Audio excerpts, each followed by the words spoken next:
wa ma khalaqtul jinna wal insa illa liya'budun. Ya. Tidaklah aku ciptakan jin atau manusia melainkan untuk beribadah kepadaku. Ma khuliqta lit-tijarah wa ma khuliqta lil-hirasa wa ma khuliqta lir-ri'asah. Engkau tidak diciptakan oleh Allah untuk berdagang. Bukan kita ciptakan untuk berdagang, tidak. Dan kita bukan diciptakan untuk berkebun, bertani, tidak. Atau kita diciptakan Allah untuk mencari pangkat, tidak. Bukan itu tujuan terciptanya kita. Tujuan terciptanya kita adalah untuk ibadah kepada Allah Subhanahu wa ta'ala.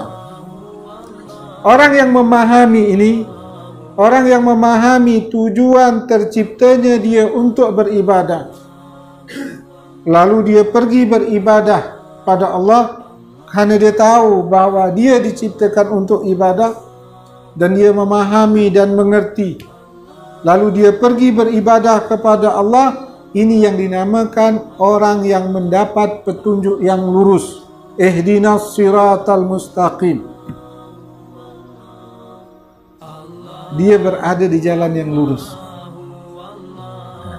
Orang yang tidak mengerti untuk apa Allah ciptakan dia, lalu dia disibukkan dengan perkara-perkara dunia, ini yang dinamakan orang yang tersesat, dalil.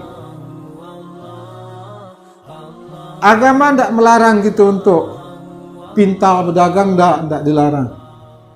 Agama tidak melarang kita untuk pintar berkebun, bertani. Agama tidak melarang kita untuk hal-hal duniawi, tidak melarang. Tetapi urusan itu urusan bawah.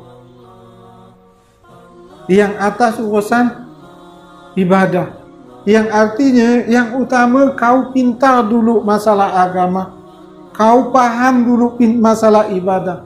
Silakan untuk pintar berdagang, untuk pintar ni silakan. Bukan dilarang dah. Tapi umumnya mereka pintar dalam segala hal duniawi. Tapi ibadah tak tahu.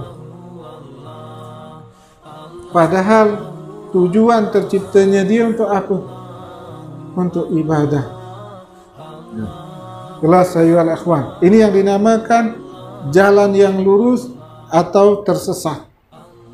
Orang yang tahu jalan yang lurus, dia tahu tujuan dia tercipta, lalu dia pergi beribadah kepada Allah Subhanahu wa ta'ala, maka dia berada di jalan yang lurus. Ini yang kita minta dalam Al-Fatihah, ihdinas siratal mustaqim. Ada golongan kedua, dia tak tahu terciptanya dia. Dia sibuk dengan hal-hal duniawi. Untuk perkara duniawi dia luar biasa pintarnya.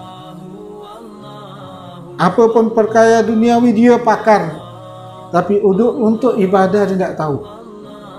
Berapa rukun solat tak tahu. Berapa rukunnya wudu dia tak tahu. Fatihah tak tahu. Makna Fatihah pun tak tahu. Ini dinamakan orang yang tersesat dari jalan yang lurus. Agama tidak melarang. Silakan. Tapi pentingkan ibadah. Karena itu tujuan terciptanya kita. Silakan. Ente mau pakar apapun, ahli apapun, silakan. Tapi ibadah harus di atas daripada segala-galanya.